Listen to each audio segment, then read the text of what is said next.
think my proudest moment was when Tolu actually donated £1,000 to his UK Northumberland, a really worthy charity, and the donation was actually held the Friendship Line, which reaches out to 5,000 lonely people in the North East. I think that's a really big achievement of Tolu, so I think if you can give him a round of applause for that.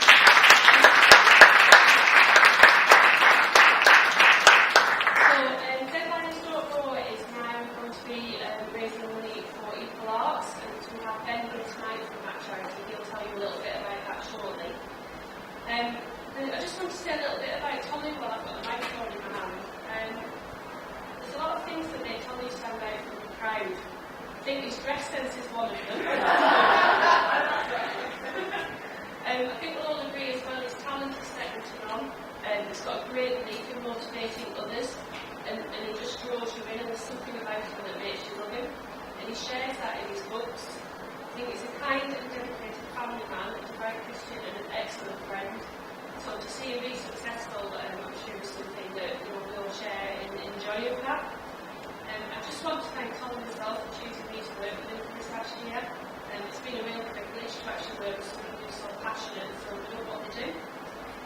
I'm really delighted to still be on board to work with the launch and promoting of Unravel Your Hidden Gems. It's an inspiration of short essays, so another book for us all to carry around with us on a daily basis when we feel down or need some inspiration to turn to. Through this book, Tolu's going to be supporting the Chronicle Sunshine Fund, and again we've got some ladies here from that who will tell us a little bit about what they're doing tonight. They'll be donating some of the proceeds from the sale of the book to that charity, so please all make sure you buy multiple copies because it's a really worthy book. So now I would just like to introduce some other people who are going to say a few words about Tolu. I think ladies, if you'd like to start with the Sunshine Fund, tell us a little bit about yourself and how you're doing. So hello everybody, my name is Lauren. I'm the fundraiser at the Chronicle Sunshine Fund. So for those of you that haven't heard of us, we're a tiny local charity. We're based in Elm Square offices, and we're very kindly supported by the Evening Chronicle. A lot of people think that we're actually funded by them, and we're not. We are a registered charity, and we do raise about £450,000 annually to carry on doing what we do. We actually provide specialist equipment to children with disabilities across the North East, so that's right down Teesside up to Berwick, so it's a huge area that we actually cover. And the children that we support are absolutely amazing. We actually have the pleasure of meeting them. We like to make sure the people that support us meet them as well, just to show them how important their support is, and just how their kindness really is changing lives. The equipment we provide could be anything from an iPad for a child with autism to help with speech development, learning, keeping up with schoolwork, that type of thing, or it could be a specialist wheelchair for a child with cerebral palsy to help them with independence. It could also be a trampoline, it could be sensory equipment. The list is endless what we actually provide, but it's all to improve the life of that child. So it really is important that we get the support of the local community organisations and individuals, and that is our key support. We wouldn't be able to do what we do without the support. And when we met Tolu, we were really excited to work on him with this. It's something completely new for us. Something that we're really excited to do is do some creative writing with some of our children, their siblings and their parents about how they feel and how they can express themselves. So we're really excited for that. We've got a few other exciting ideas as well. But yeah, if anyone wants to find out anything more about the charity, if you think you can help, then please do come and give us a word at the end. Thank you. Thank you, Ben, can I ask you to join us? Ben's from Equal Arts, and that's another charity that this will be supporting.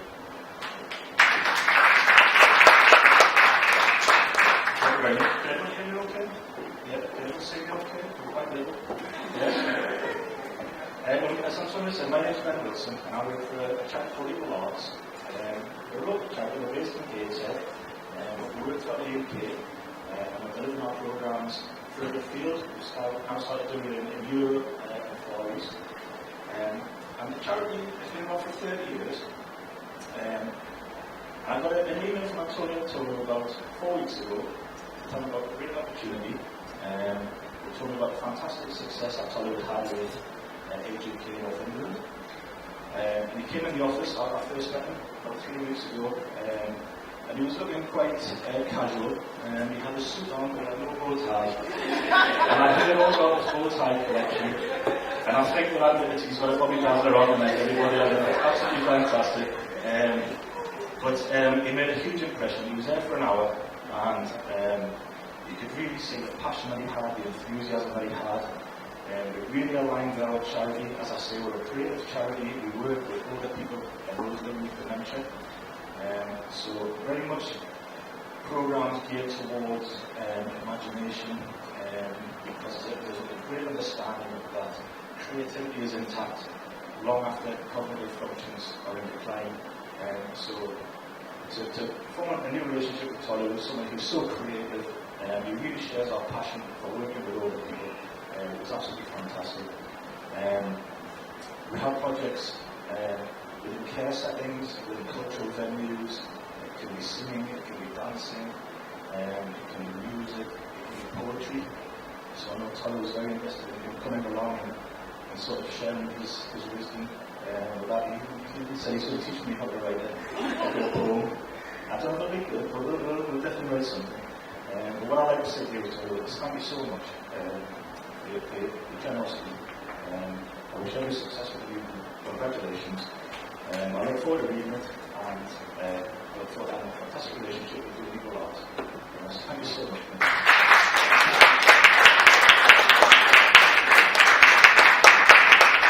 Thank you, Ben. I'm sure you'll agree to really work the charities there. I'm going to hear a few words from people a bit closer to Tolu now. So I think we'll start with Neil.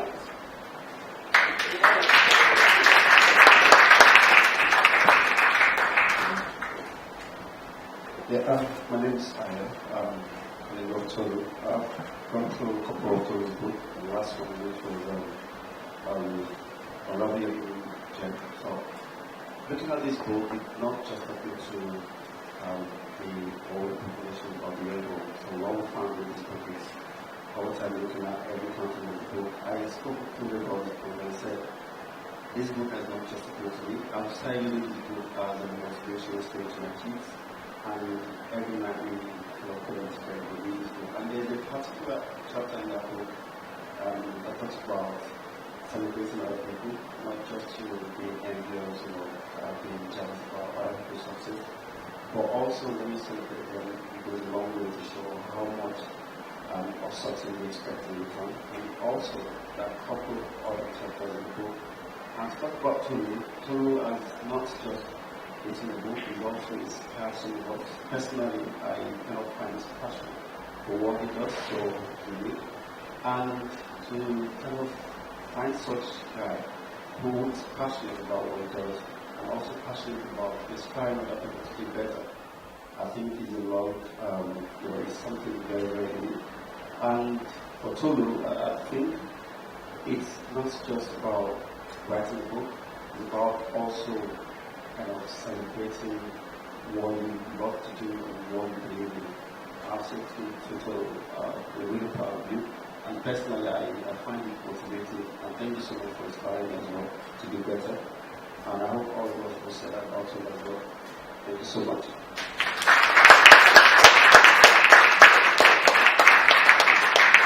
Thank you. Can we hear from Leila now?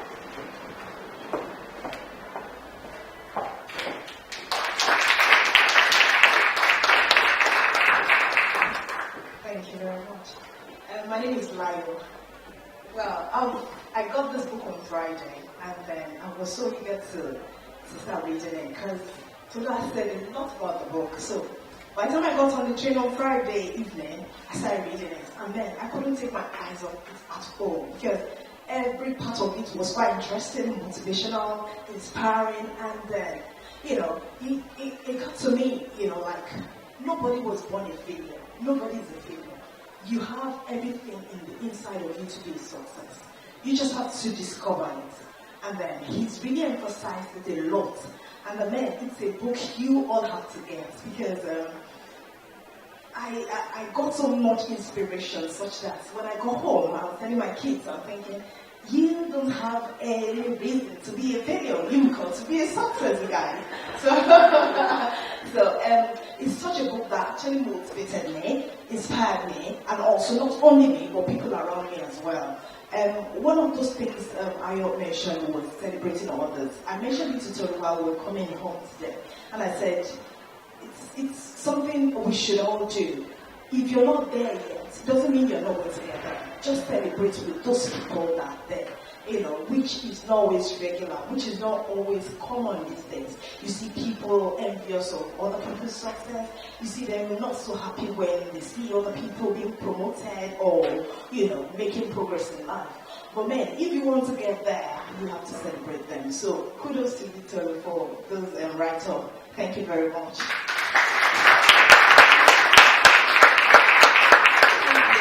Next up we have Emmanuel.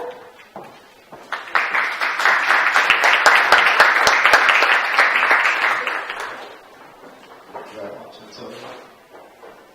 Ladies and gentlemen, I'm still so on Tolu's life.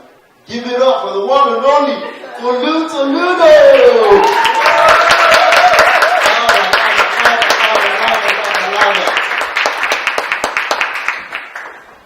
Thank you, Tolu, for having me up here. I don't know where to start. Basically, any gems inside of me unravels in this book now. On a more serious note though, Tolu, thank you very much for all the motivation, the inspiration. I'm speechless right now. But seriously though, Tolu, this book is amazing. Like, content is just like wow. I'm sure Ayo, Layo, Antonio, they covered everything. But I just wanted to say, keep up the good work, and start the limit for you. I'm just going to keep this short and sweet. So, Tolu, thank you very much. Congratulations, well done for this book. One more time, give it up for one and only Tolu.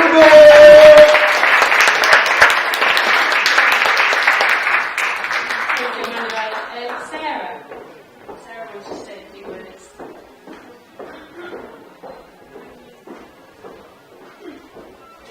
So, I think it's been almost 2 years since I first met you, Tolu.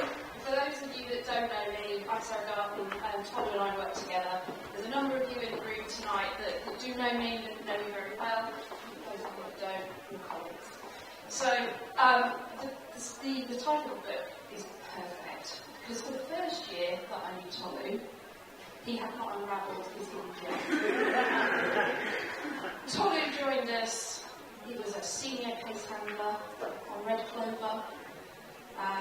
Then he became a remediation analyst. And then he badgered me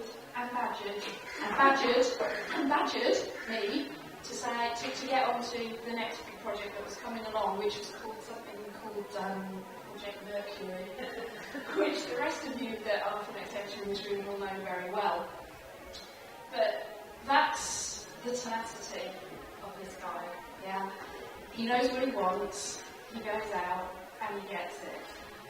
I was amazed the first time I heard poetry reading on Tolu. It was at the African Caribbean night that we had, the accent on night, and you wowed us with your poetry and your custom, the poems that you've done specifically for that night. You wowed not just us, but senior leadership from across Accenture, and you've gone on to amazing things, and I am delighted to be here tonight supporting you. Well done, congratulations.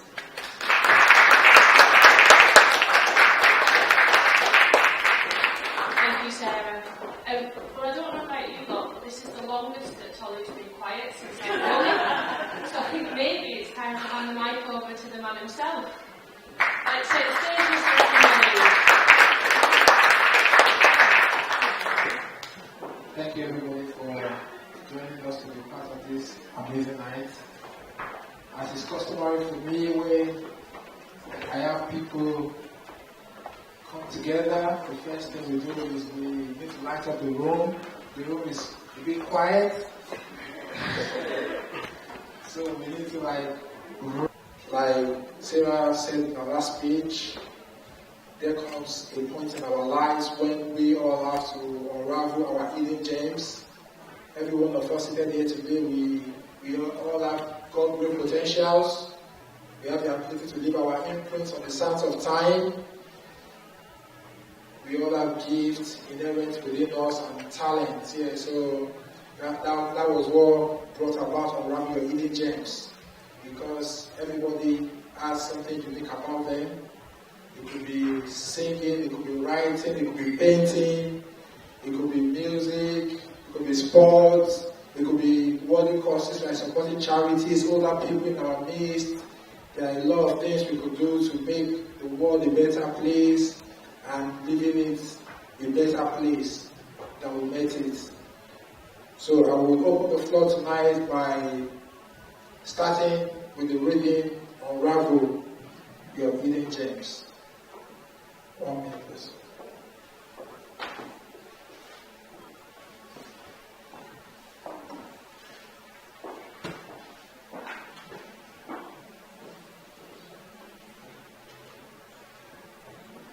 Unravel Your Hidden Gems. There's something peculiar to every individual, a treasure which I will refer to as hidden gems that the world needs to see. We cannot afford to come to the world and live carelessly. Our life is a gift that has been committed onto our hands. Hence, we must endeavor to live a life of purpose. Our individuality infers that we are distinct and there's a unique ability that we have. The world needs to see us unravel and spring forth. There is much more in you to offer to the world. Be bold to face your fears and courageous to conquer new grounds. We all have extraordinary talents and gifts. It is time for you to write that song, record that album, write that book, register for that short course, start that business, learn a new sport, learn a new language, map out a vision, and travel to a new country. You can't afford to live a mediocre life when you are a king set for the palace. All you need to do is open up your inner mind to the endless possibilities that will spring up when you unravel your hidden gems. A quick story to spur you on. After writing my first book, Let Lions Don't Roar, which touched so many lives, I picked up another dimension, which was accepting spoken word event invitations and using words as a medium of impacting a greater number of people. Thus, the dimension enacted was that the first hidden gem was unraveled, and this led to the discovery of another talent, which hitherto would have been dormant if I was happy to just be a passenger, an onlooker in the journey of life.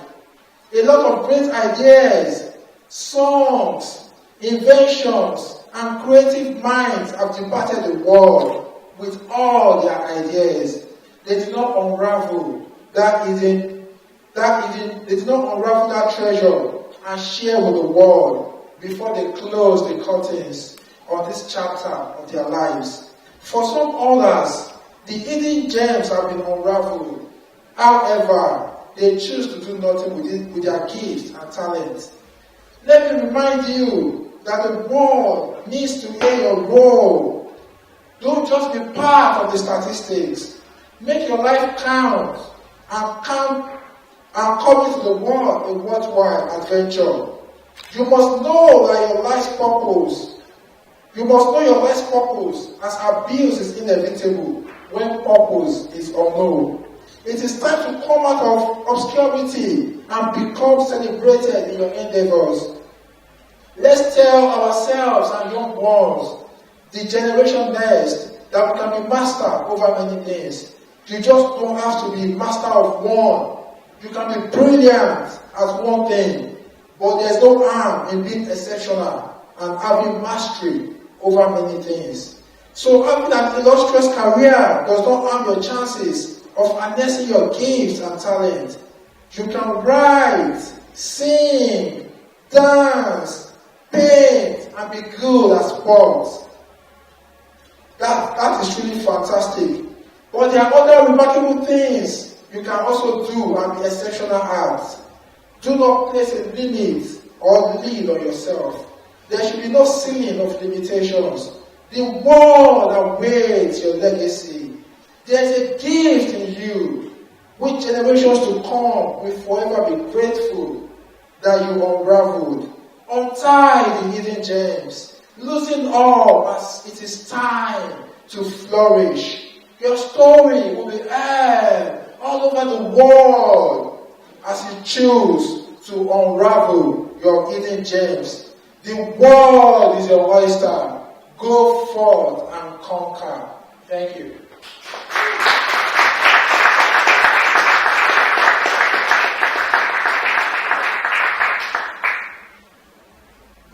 Before I come back on stage to pick up the next short essay, I will bring up my young apprentice up to the stage.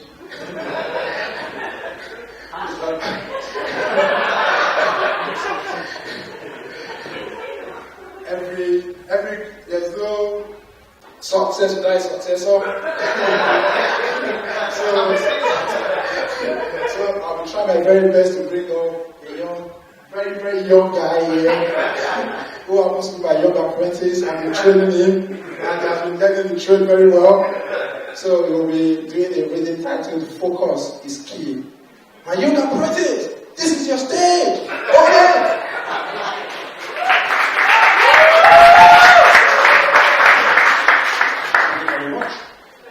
Before I start, I just want to apologise because the first time he asked me to do this, we were actually in the gents' toilets, standing in the way, and he said, "Unravel your hidden gems." And I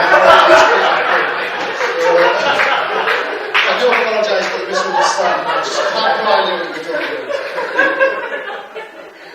But anyway, I'm just a handsome young man with a healthy appetite for the future. Focus is key. Whenever we set... Excuse me, sorry about that. I can't see this side. Whenever we set our views on a key accomplishment, we must do without a shifting focus. I discovered many people in life miss the main course and are limited to the add-ons. Let me take your glasses off. I do apologise. Yeah, that's better. Sorry about that. Whenever we set our gaze on a key accomplishment, we must do it without a shift in focus. I discovered many people in life miss the main course and are known by the add-ons, the starter and other freebies before the main venue is served. Sometimes the extras may look so alluring that we tend to forget the reason why we really wanted the main course.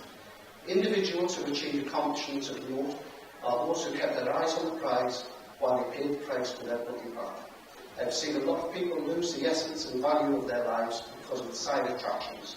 They forgot completely about the main course. To everything, there is a reason and a time for every accomplishment under the sun. We have separate times and seasons in our lives.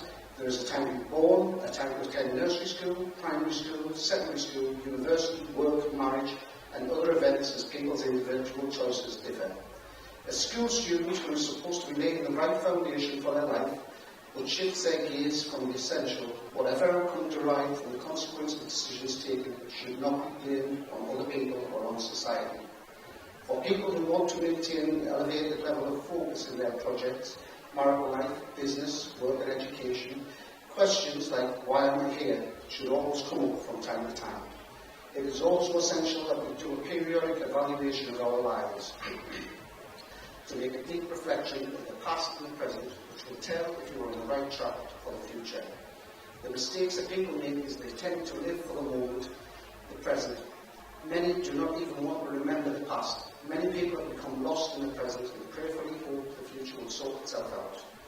The people who pride themselves as the key achievers in our generation will be able to achieve those enviable heights because even in the face of daunting challenges, trials, sleepless nights, business failures, pitfalls and other obstacles which came their way, they never changed their focus. They were undaunted by the seemingly temporary failures. They kept their focus on their set goals, which is the main reason they are celebrated in our generation. Do you desire success in every area of your life? Are you keen to achieve a faster turnaround time in your projects? Then the secret lies in your ability to concentrate the bulk of your time doing the things that are essential, which will give you a more productive outcome. No matter the side attractions that might be on offer, always remember there is a main course which should be our main target. Make your life count. Don't forget that focus is vital to all that we ever want to do in life. Thank you.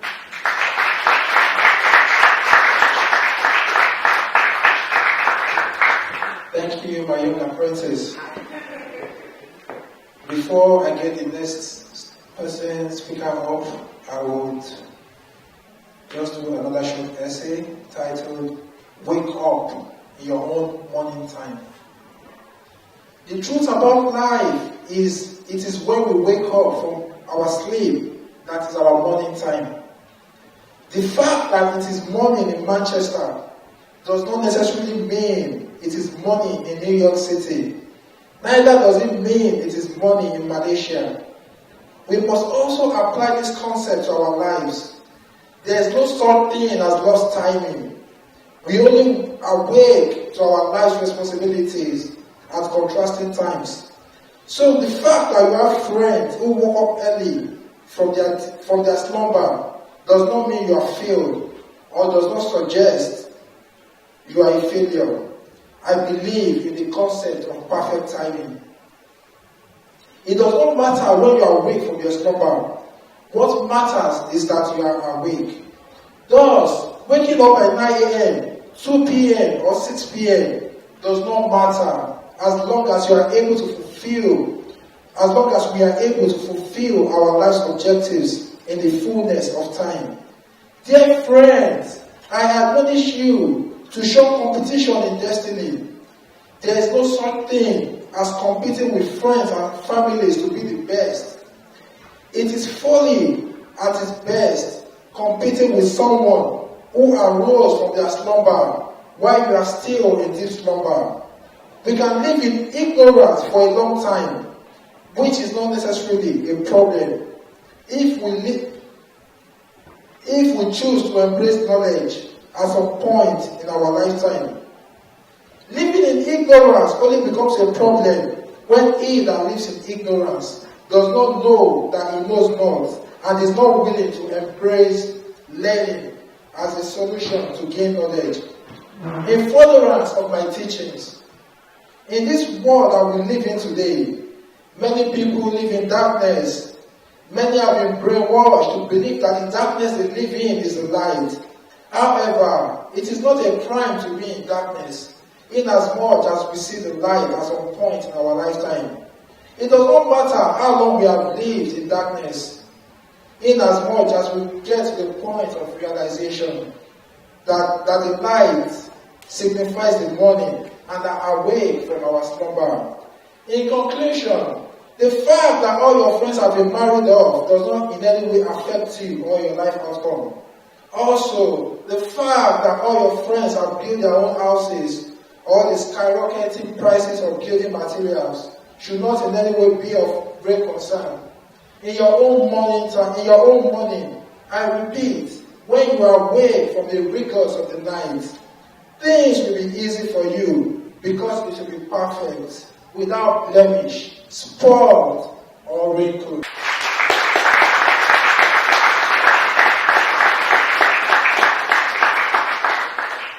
I would like to invite upstage the next speaker in the person of Jonathan Wiseman.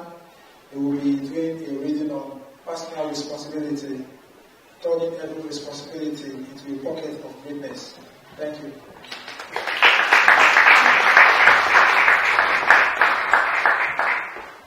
Alright, good evening everyone. Tolu, thank you very much for having me up here today. I'm going to be reading something called Personal Responsibility. I was a little bit bemused why you asked me to do this. I know this is to do with the career journey, but I thought maybe you would just see me after one too many of a night out. Many a time, people are want to focus on their career while forgetting that the area of concentration should be their unit of responsibility. When you endeavour to make every responsibility a pocket of greatness, then you have no fears about stunted career growth or limited opportunities in the labour market as it were. We live in a time and season when personal responsibility in the workplace is at a deficit.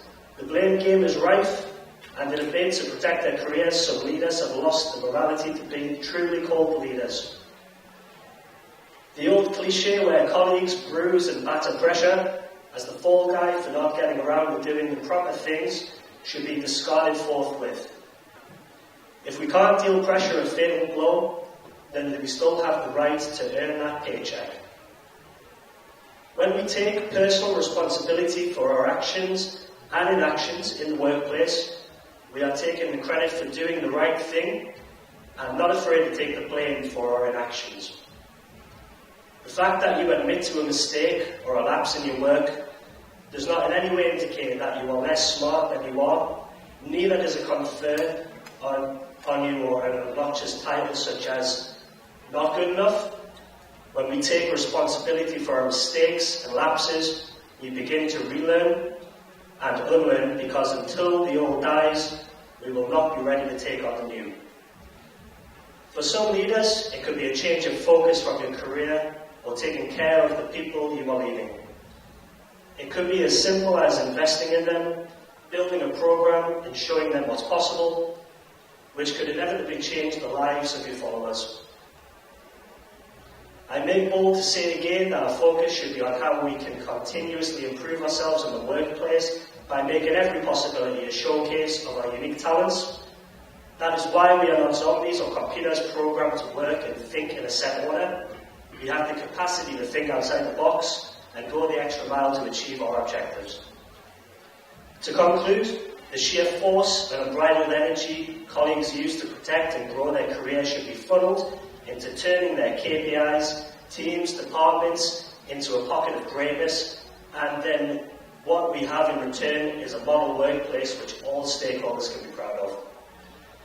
I wish you all the very best as we endeavour to commit to take personal responsibilities in our work roles. Thank you very much.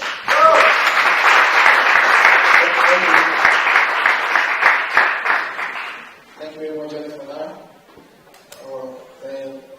The next reading will be by Sarah Clatton, and the title Change Begins With You. Give it up for Sarah Clatton!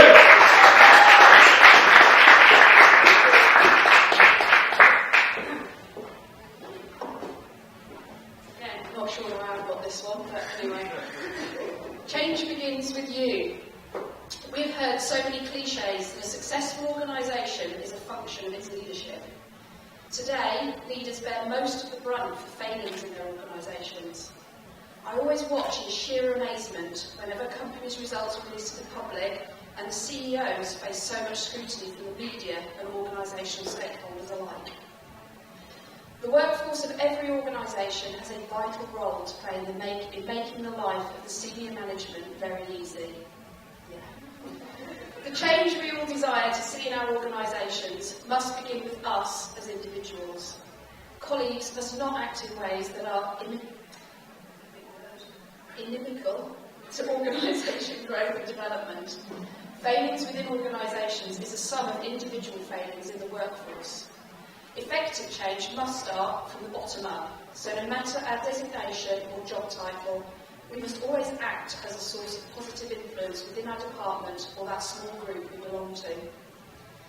Everybody cannot be the Chief Executive Officer or the Change Manager, but we can all be catalysts for change when we all act and think as if we have something to lose when we don't do the right things. The workplace becomes a great environment when the workforce believes in the guiding vision and people are willing to go the extra mile in providing outstanding service. Even though the CEO is the Chief Responsibility Officer, failings caused by the Project Management Office by embarking on whiteout for the projects or mis-selling of products by the sales and marketing team to those who do not require them are byproducts of people not committing to doing the right things.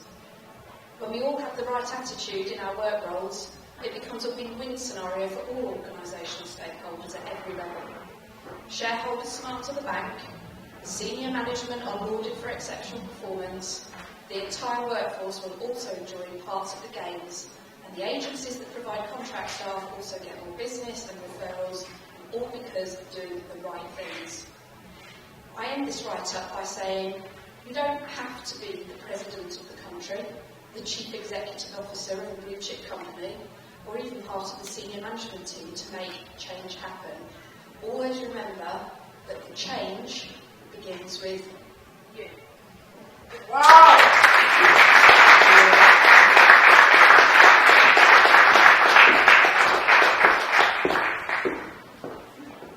So the last reading for this session will be by my brother, the one and only Aaron. Hey! Uncle.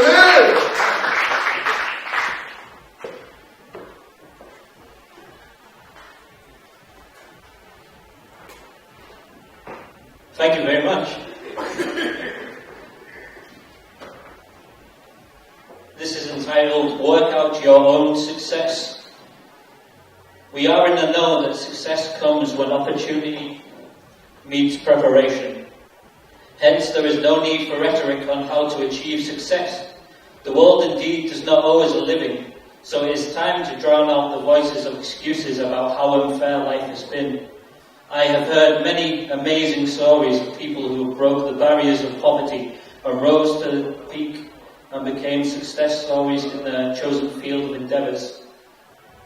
The onus is on us to make our life all that we want it to be. So quit making excuses about the past.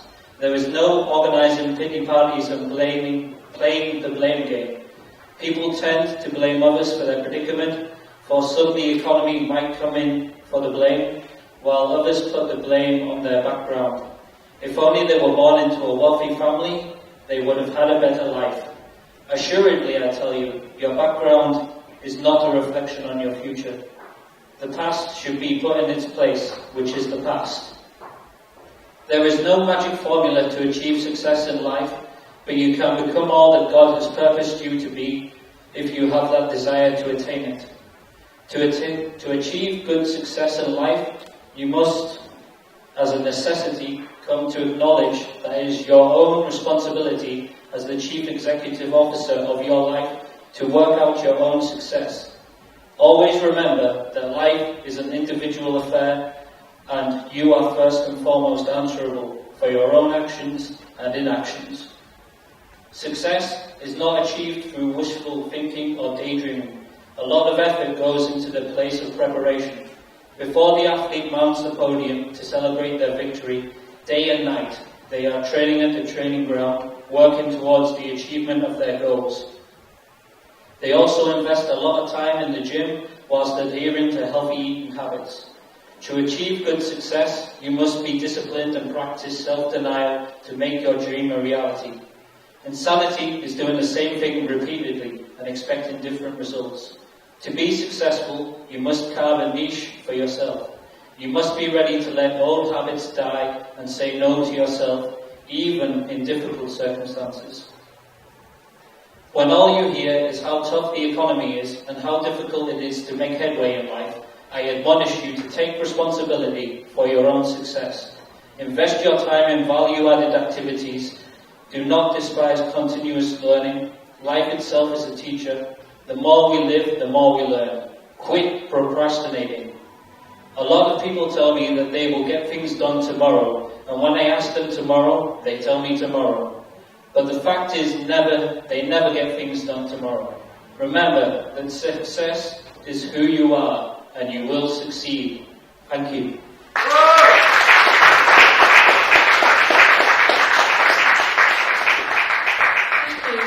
Some powerful stuff there. We're going to take a break from readings now. The canapé is coming around shortly. The bar is open. More importantly, the bookshop's open. We also have copies of Deadlines.ro, so anyone who hasn't got a copy of that yet, tonight's your night. Tolu will be signing, and then what we'd like you to do is, when you bought your book, could you take a quick selfie and post it on your social media, tagging the man himself, please? That would be really appreciated. We're going to put some music on and just take 15-20 minutes to chill. Thank you.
Hello? Hi everybody.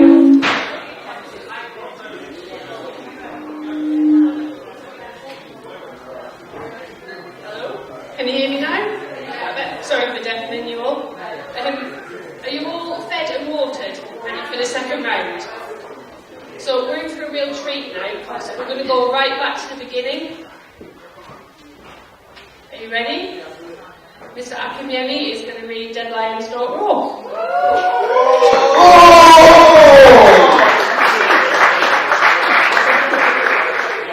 Yeah, so we're back to the beginning.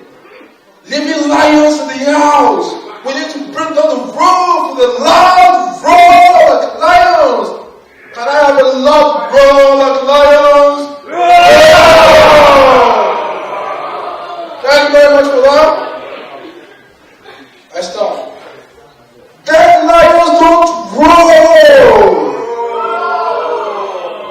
As tranquil like the still waters.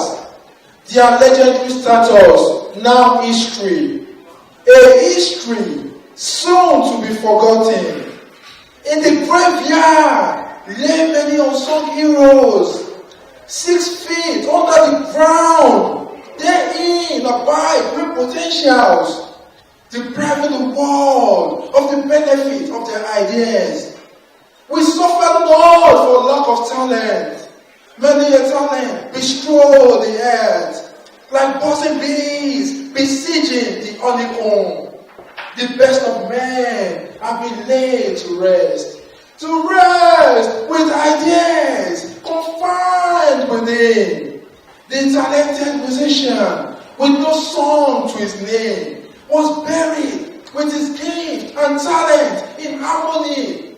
Use your gift while you can. As dead lions don't grow. The memories of them do fade away. With the errors. Thank you.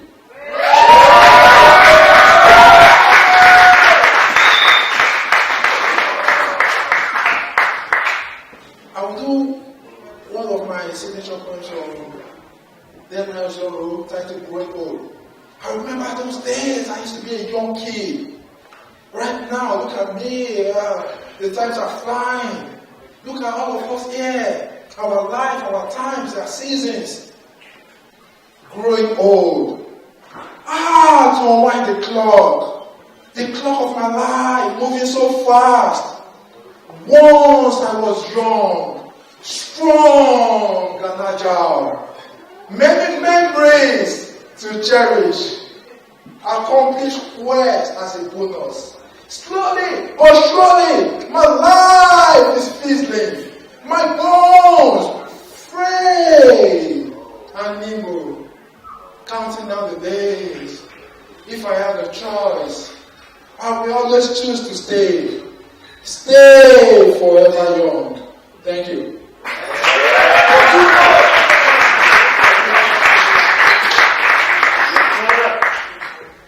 Thank you guys. Yeah, so before we start the second stage, I would like to invite to the stage. This is another career-themed version, and I would like to bring up the lovely Alexandra Yitman.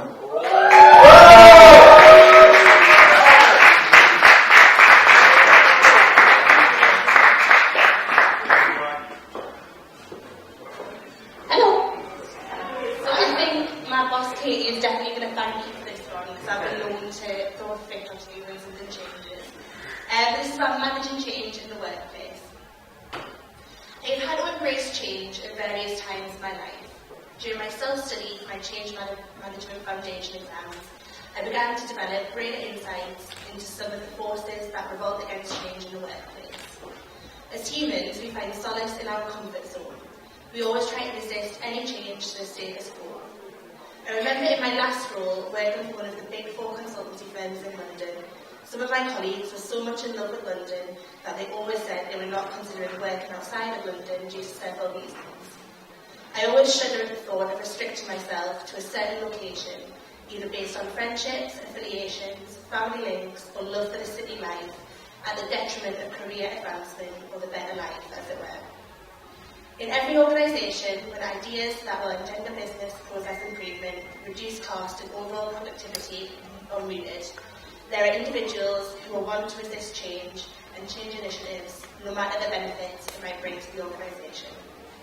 Change initiatives, as minute as desk moves or the installation of new software, were always met with resistance or complaints because people love what they are used to. I always ask myself why people resist change when, as individuals, we have undergone various degrees of transformation from birth up to our adult life. Change is part of our everyday life. It might be a change in culture, environment, learning a new language, making new friends, and seeking out new challenges. Change is necessary for an organisation to prosper in the 21st century. With the increased competition and advancement in technology in this age, adopting change as part of the fulcrum of every organisation is vital to avoid being left behind in this fast-paced business environment. Organisations must always communicate vision in a straightforward way and engage their employees in the change process and reduce the uncertainty that the change initiative might create and plan for the change.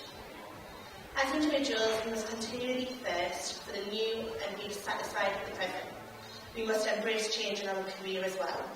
Most of the qualifications that were relevant in the 19th century have been thrown in the dustbin of history in the 21st century. Change is vital if we are to remain relevant in our sphere of influence.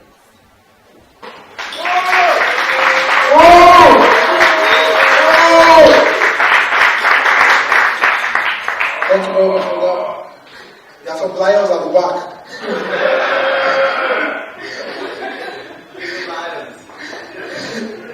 Thank you for that. So the next reading is from Daniel Blackwell. Is it okay? Oh, give it up for Daniel Blackwell!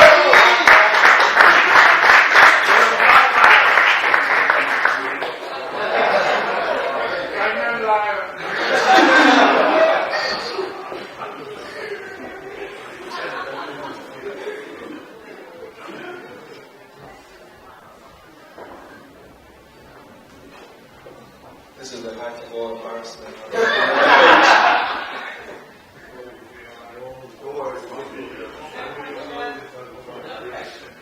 Thanks, Tolu.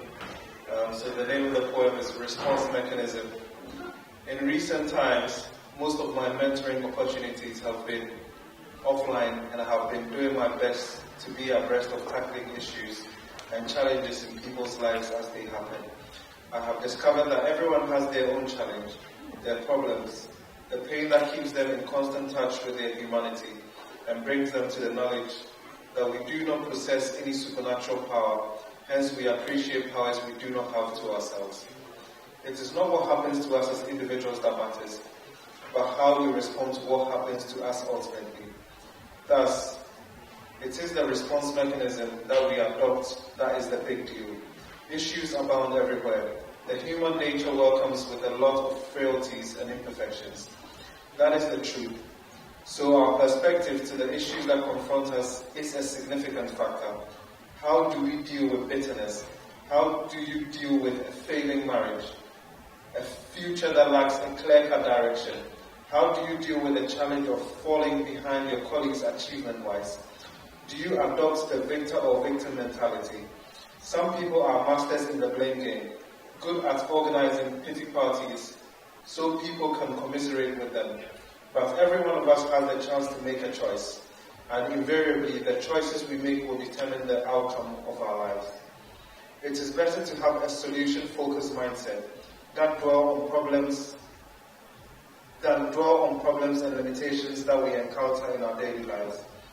Anybody can experience failure. The problem is not that you failed, but you are willing to learn from your failures and mistakes and have a brand new start. Check out every remarkable story. Without doubt, there was a rough patch. There was a process, the pruning stage before the result. One of the major differences in our life's results also has to do with our perspectives on issues, to life, to our environment. Some people feel the reason why they have not made a head start since graduating from university is because the government has not provided employment opportunities while others use that as a springboard to put their talents and gifts to beneficial use. Now you can see what I mean when I said it is not what happens to us that matters, but our response to the issues. The optimist and pessimist had the same glass in their front, but their perspective differed. The optimist saw the glass as half full, while the pessimist saw the glass as half empty.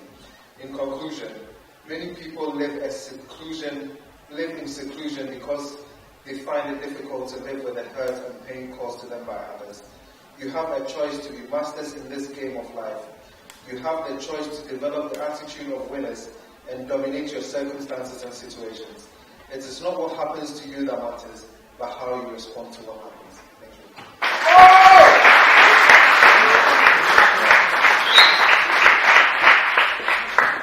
Thank you very much for that.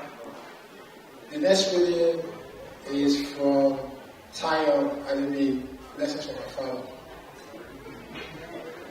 Let's welcome her with a loud roar.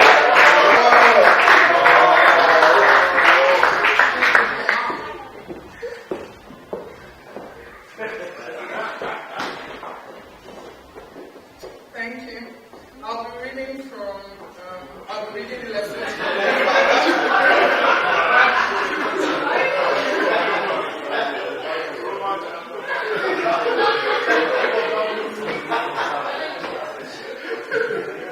I decided to write some of the lessons I learned from my father. As I ruminate on the major part of the lessons, I discovered a whole book cannot contain the lessons I have learned from my father, since I knew my left hand from my right. I am sure you will learn a few lessons from my father, as I also did. My father taught me that time is life. I should use it wisely. He always emphasized the fact that we only know today, no one knows tomorrow. So we should make use of every opportunity that comes our way in life. My father taught me that education makes a difference in our world. To enlarge your sphere of influence, get an education. He always said, you must seek knowledge to the extent that you will be able to function, not just within your locality, but on an international level. My father taught me that we can truly succeed when we celebrate the success of others. He always enjoined us to show love to our neighbors and not to envy any of our friends or neighbors when they succeed. My father instilled the fear of God in us. He made us understand early in life that a life without Christ will eventually spiral into a life filled with crises.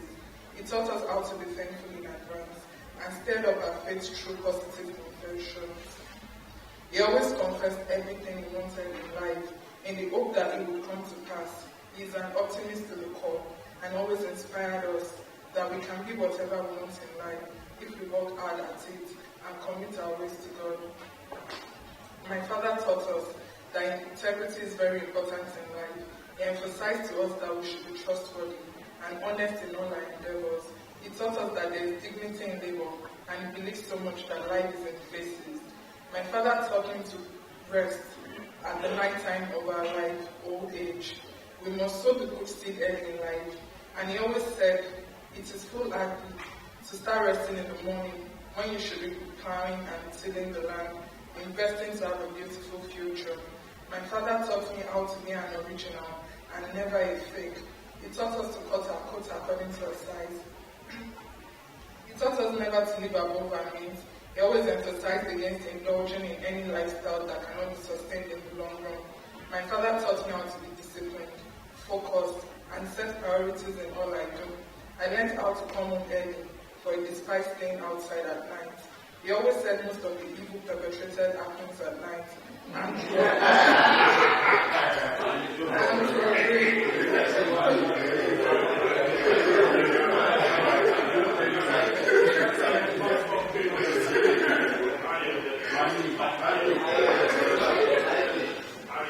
He always said most of the evil perpetrated happens at night.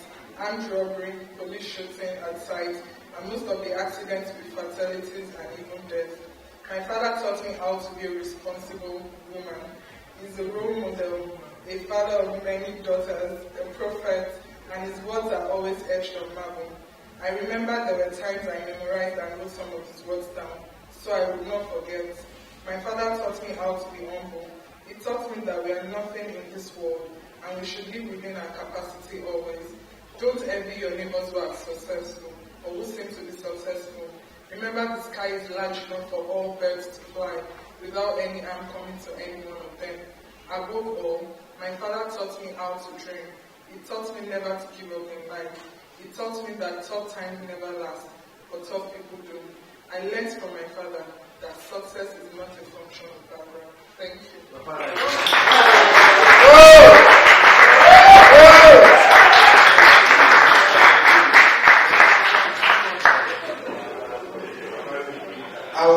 I will also be reading from the book of Unravel Your Hidden Gems.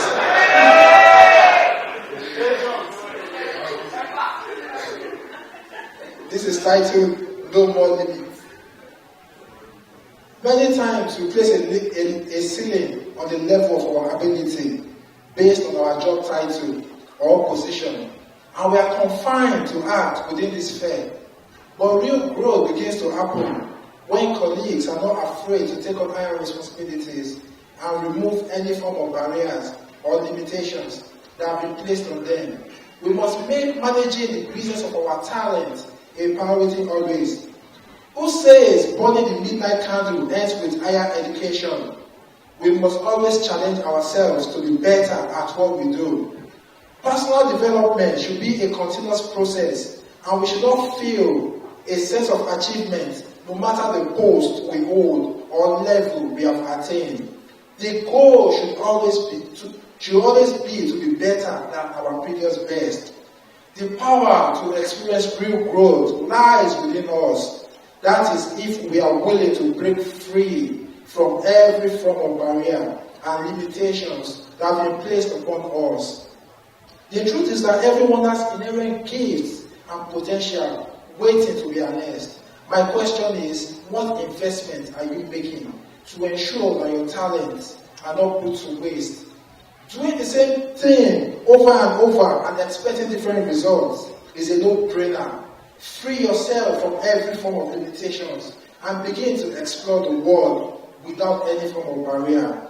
A world without limits means no goal is too high to attain and no mountain too high to climb. When we break free from limitations, we believe that all things are possible and the entire world becomes our constituency.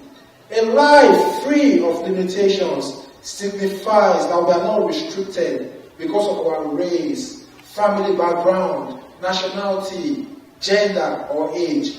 The issues and situations that limited us prior are now history, and we can dare to dream. Can you imagine a life without limitations, where there is no fear of rejection, refusal, or denial? As you consciously try to shake off your limits, you will begin to see growth in every sphere of your life. Thank you.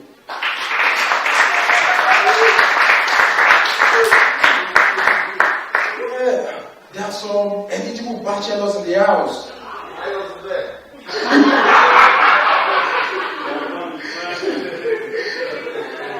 So I would like to invite upstage with loud bro, the most eligible bachelor in the house. I know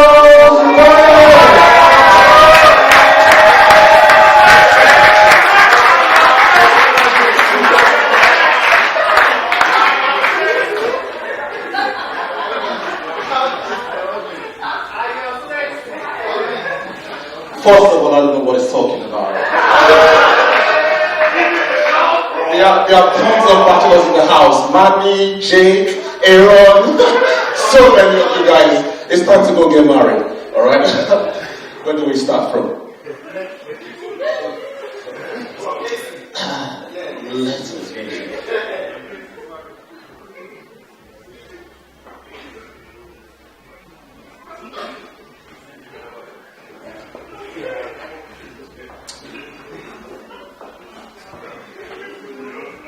By the way, is Sham in the house? Sham, this is definitely dedicated to Sham.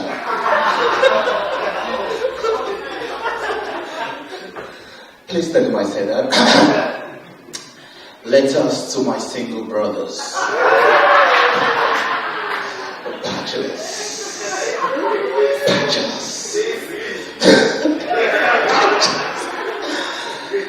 Now I understand the full meaning of the word life. Life is in faces and men are in sizes.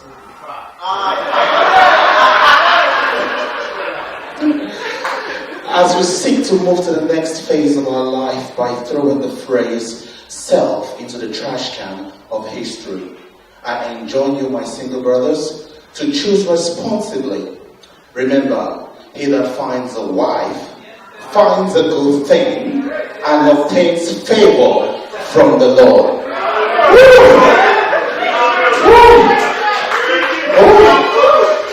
I think I'm marrying everybody here tonight. Well, nature harbors a vacuum in any form. And when I look at the rate my friends are running to the altar, you need to plan for the journey ahead. If you did not sign the oath of celibacy, my generation is looking for fathers who are responsible enough to keep to the vows they swore on their wedding day. My generation is looking for men of integrity and honor who will not compromise when faced with temptation. Lord have mercy. House of Smith, Manning. Remember that life is a large marketplace with various waters on display in wholesale and retail. There are varied sizes, shapes, height, voluptuousness, and character on display. We have lots of boyfriends in our society, but few husbands. Max. Many boys, but few men. The same way we have so many girlfriends, but few wives. I write this letter to you, my single brothers, as we look for a way out of the solitary confinement that bachelorhood seems to offer. Do not let anyone delude you that sex is the major recipe served in the menu card of marriage. What are you talking about?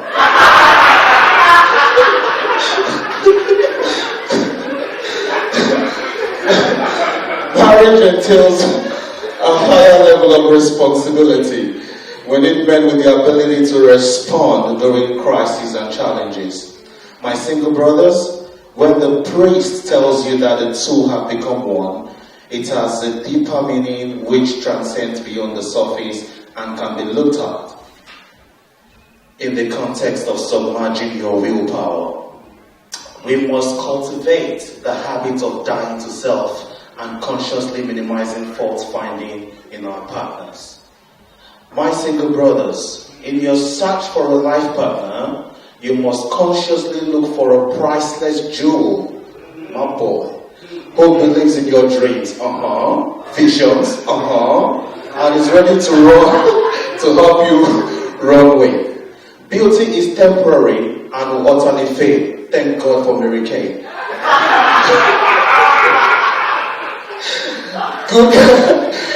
Good characters must not be negotiable and should be standard as you make this. My single brothers, inasmuch as society has placed so much emphasis on expensive weddings and divorce suits litter our law courts, don't be deceived to live above your means or budget. For a wedding, you will then spend your lifetime repaying the debts.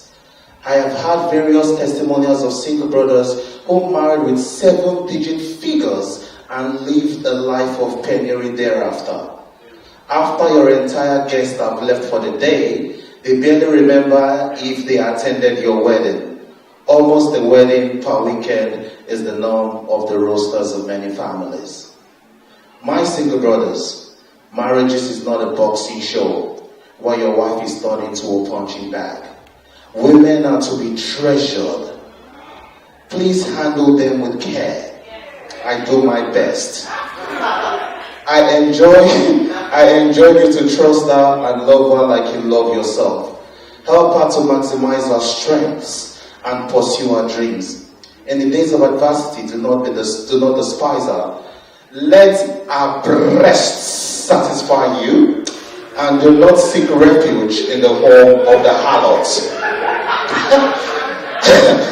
Jesus Christ.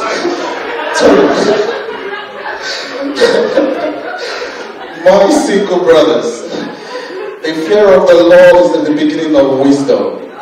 Your choice of a life partner must fear the Lord and reverence Him. A praying wife is the bedrock of every home. She shields her home from every attack of the enemy. This is a necessity when compiling the stats required in a life partner.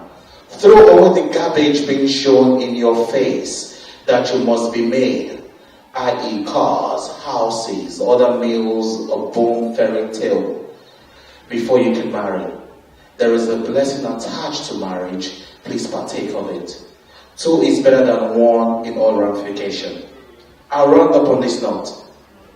By the standard she wants to emulate daily, spoil her with attention. Lord knows we try. Women values it more than food. Make her proud of you and be enthusiastic about her dreams and passion. Celebrate her success and don't be threatened if she's more successful. And the next generation graciously calls you daddy, XYZ. I hope our generation will have defined the very essence of fatherhood. I rest my case. Give me roll.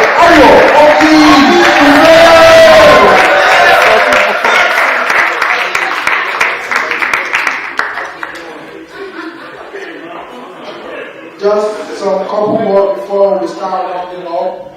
Yeah, just going to before we round up for the night. Yeah, this is titled Start Anyhow. We all have big dreams. Dreams of greatness, abound, are plenty. However, many only go through the motions in life. The dreamy stage is where it all begins and ends. We are great at wishful thinking. If only I could win the lottery, win the jackpot, and the many tall dreams we had in yesteryears with no means of achieving them. We all want to earn the prize without paying the price. The truth is that there can be no product without a process. I was once in that same boat of having dreams and procrastinating and watching the years roll by. Always remember that time waits for no man. The good news is that it's not too late to start. It doesn't matter the number of years that have been lost, spent in heritage. All that matters is that at some point in our lives, we come to the realization that our gifts and talents are for a purpose. It will be a big miss if we come to the world and return the way we came without etching our footprints on the sands of time. Give life to your vision. Drown the negative voices. There will always be obstacles on the way, and opposing voices will spring up. Always see the good. Don't be discouraged by those who say it can't be done. Do not wait for perfect conditions, or else nothing will be achieved. Start with what you have. Quit making excuses about your limitations. You just said, not enough time. I'm telling you, there's more than enough. Enough time for everyone. Some of my colleagues went on, I managed to write my book, as there's just not enough time to get other things done. However, like I always say, time is life. Use it wisely. It's our responsibility to make sure that our time is spent productively. Time is the only resource every human has in equal measure. So we can't complain of not having enough. The greatest challenge we face in life is how to start that great idea, business, project, with the fear of failure looming large. The truth remains that it is more honorable to start and fail than quitting from the outset due to the perceived challenges and limitations. In conclusion, start anyhow. Do not be deterred by negative narratives, the stories of those who tried and failed. 101 reasons why the project is bound to fail, even before commencement. Start with your seed, plant it, and watch it grow. Thank you.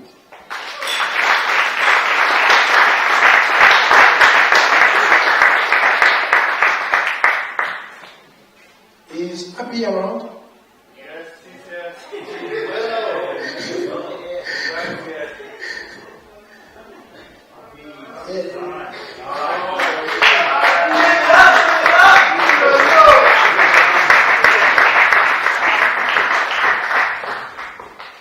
Welcome, Abby. Let's calm Abby down with a loud roar.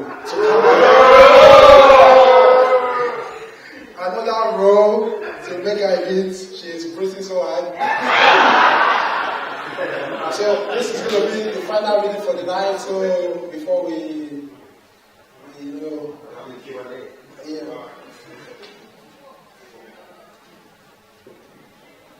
So developing excellence as a workplace culture. Thanks for the opportunity. So I'm reading Developing Excellence as a Workplace Culture. I remember vividly my foray into the financial services sector, having worked in the very much conservative and laid-back educational sector. It was a new challenge altogether. As these were project environments, there was a lot of pressure left. There was a lot of pressure left, right, and center, and at times unrealistic work-related targets. There were sob stories about how people were getting fired for failure to hit productivity and quality targets. Along the way, I discovered that the only solution to be the best in a competitive work environment is to wear the garment of excellence. Wikipedia defines excellence as a talent or quality which is unusually good and so surpasses ordinary standards. When the culture of excellence is embedded into the work environment, colleagues are willing to do or go the extra mile to deliver outstanding service to all organizational stakeholders.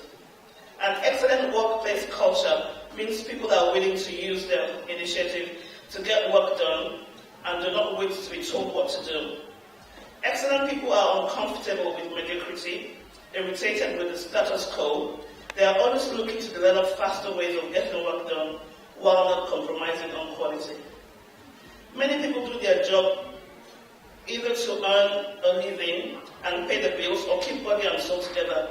But along this journey, I discovered that those who are passionate about what they do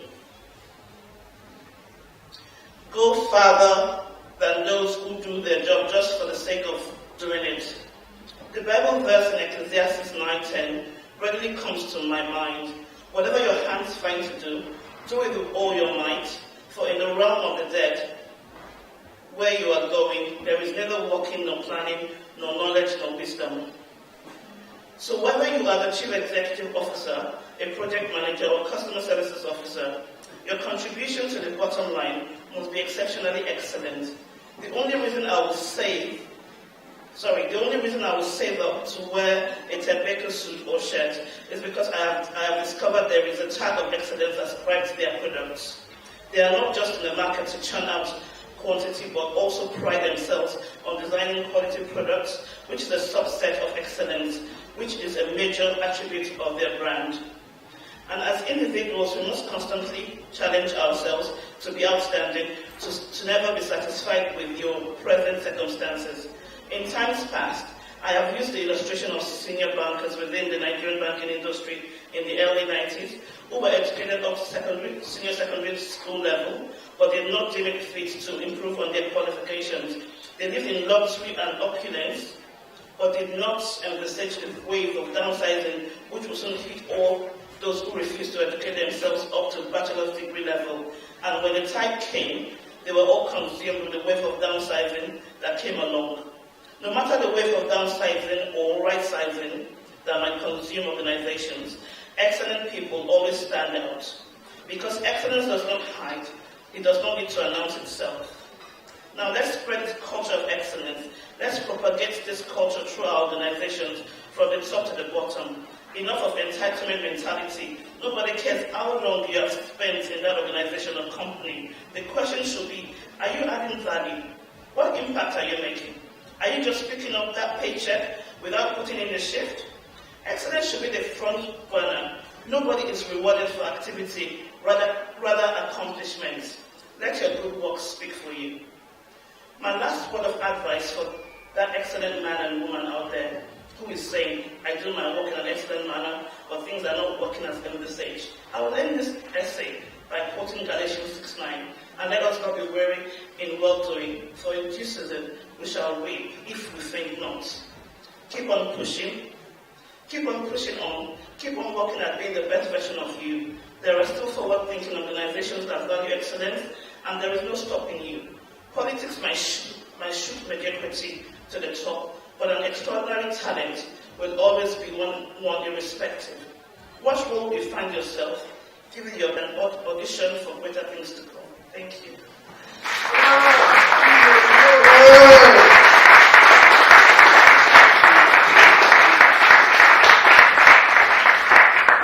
Thank you very much, Abby. And thank you everyone for rolling out into great confidence.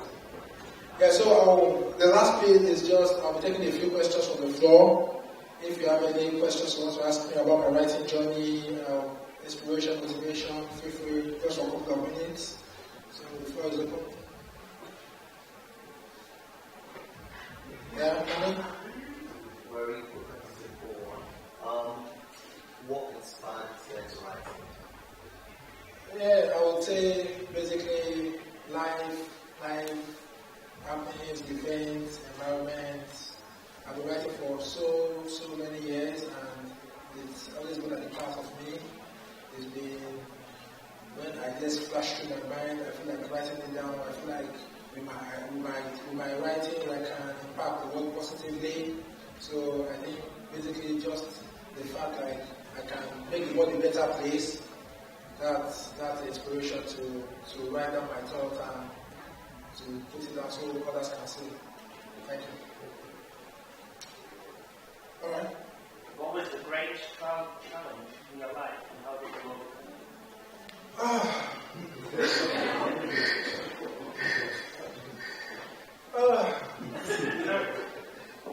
Well, I would say challenges still come every day. The challenge of getting the books out there, challenge of, and there have been quite a lot of setbacks as well. But I think I overcome challenges just by not giving up, tenacity, always pushing in and irrespective of situations, downtime, down seasons, just believing that, trusting in God as well, that God can turn around any situation. So I think my ability to hold on to God, even in dark times, in situations whereby to the ordinary man it seems impossible. I think God keeps helping me, strengthening me, and pushing me up to be a better person. There have been a lot of challenges, a lot of setbacks, but still through it all, we keep pushing. Through it all, we don't stop fighting. So I think in life, a lot of things can happen to us. We may face issues, or how we respond to those issues, it really matters as well. So we know a lot of people feel they enjoy the easy life, but when faced with challenges, they cower. But for me, in my challenges, in my difficult moments, I just keep the faith alive, the energy as well. I have this great energy, this great vibe. No matter what happens, I'm just alive. No pity parties, no victim mentality. Nobody comes to me and says, oh, I don't want anybody to pity me. I don't want to be a victim. I see myself as a victor. So I try my best to always be positive. So it's always difficult for you to know what's going on in my life because either I'm roaring or I'm doing something, So that's that. More questions? Okay.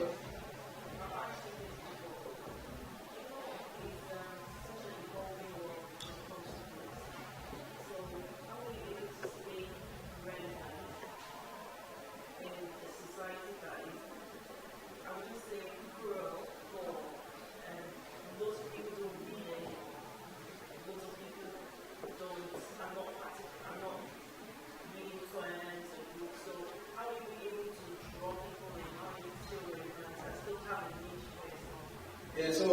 basically stay relevant and evolving means, like in the book as well, I talked about we have to like evolve with the times. So because times are changing, you have to anticipate that people's tastes are changing, consumer needs are changing. So that's why I accept and do spoken word events as well, because word is a piece of communication, and even though someone cannot get to read the book or someone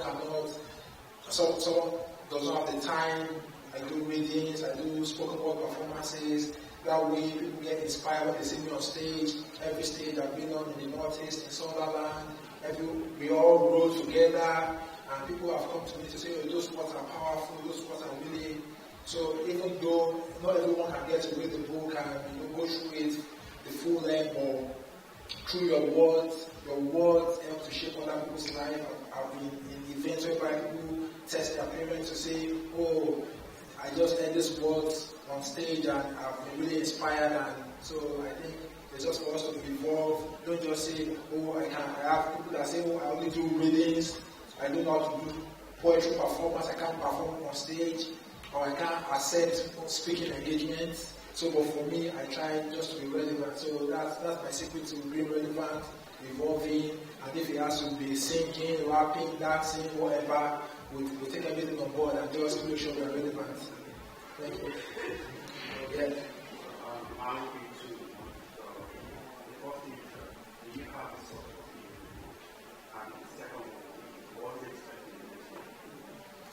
Yeah, so the soft copy should be published on Kindle hopefully before weekend. So that is in progress at the minute. So before Saturday, hopefully it should be up there on Kindle, and I will do my best to promote it. And yeah, lots of books coming on the way as well. There's another new poetry collection titled Dead Dogs Don't Bark on the way. So there's so much to write about, there's so much, there's a lot of messages to pass across. A lot of people want to hear, words kill a lot of people, and people need to see the positives of life, not just the negative. So Dead Dogs Don't Bark, I'm working on Tolu's Fables, a children's story book. I have Dead Cats Don't Meow.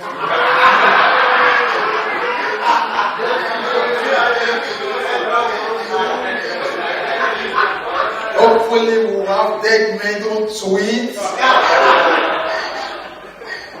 And probably Dead Tolu Don't Roar. So basically there's so many books coming up, and it's just ability to combine everything, with work, longer days. Yeah, but books are coming. People are even telling me to slow down. You can't be releasing books every 4 months. But I'm on fire. I'm on fire. I don't mind releasing 20 books in 10 years, but I will take it slow.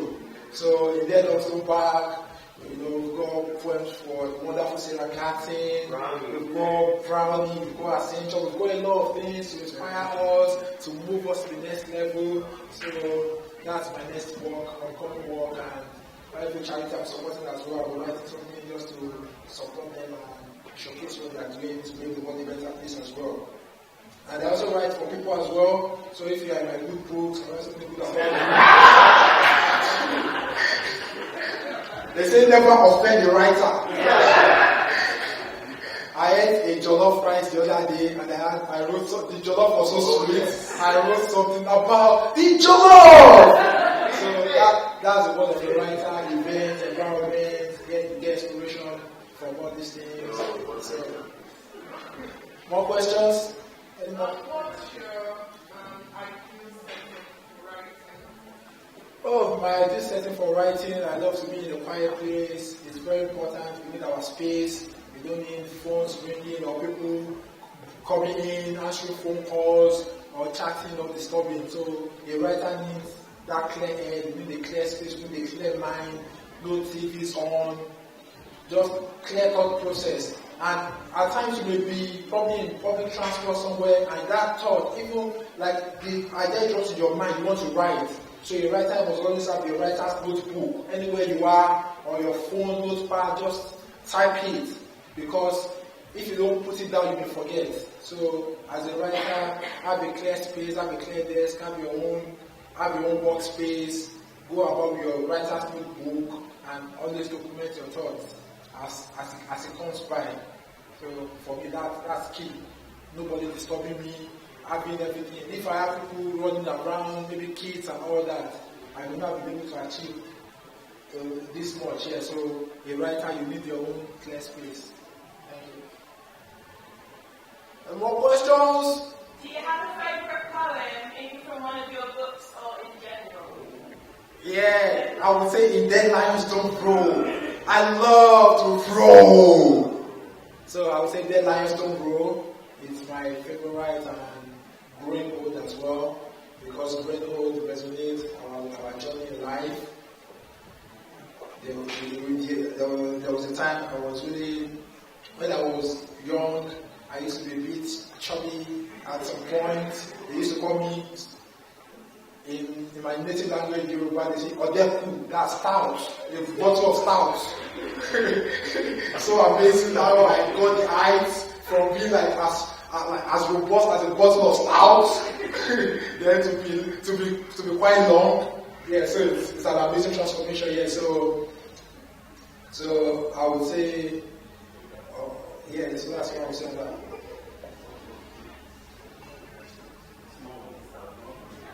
Any more questions? Any more questions? Okay.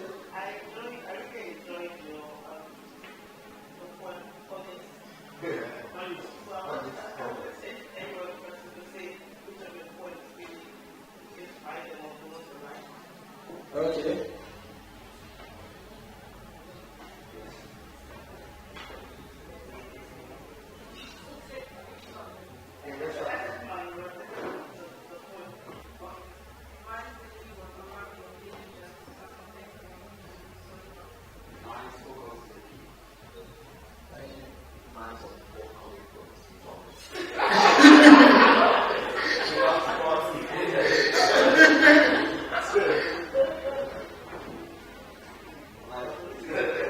I'm sure Sarah will be Sarah Gattin.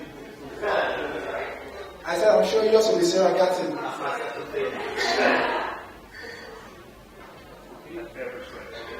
Break it over, okay. Okay? The one you haven't written yet. I believe it's called Overcare, the Handsome Warrior King.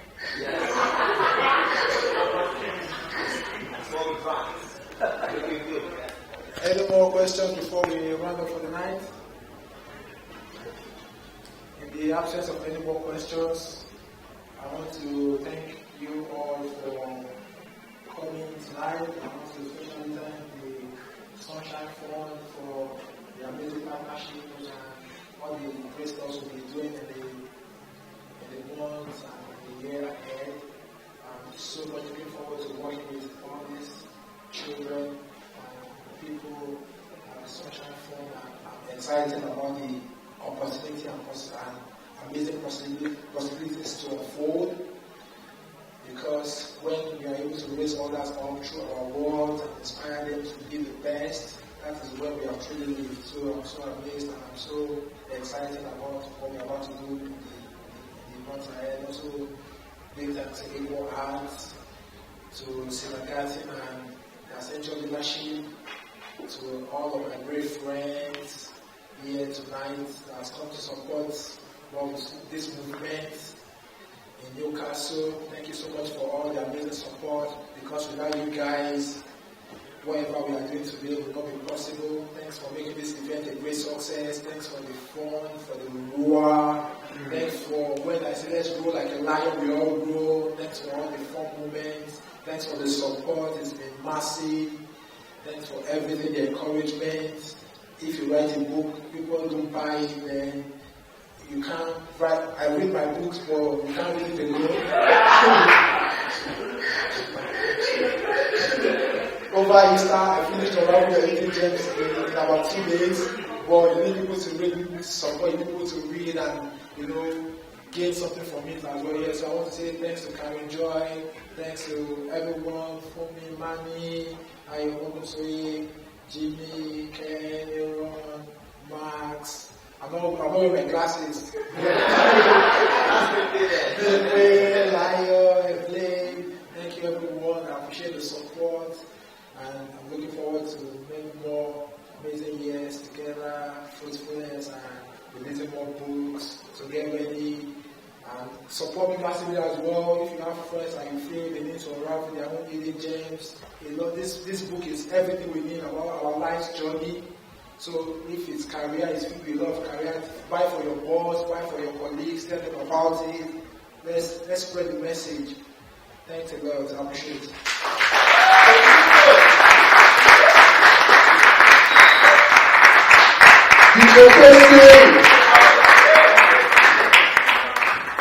So the book signings back on, so come and buy the books, come and support us, come and let's spread. If you bought more, you can buy more, gift your friends, gift your bosses, gift your colleagues.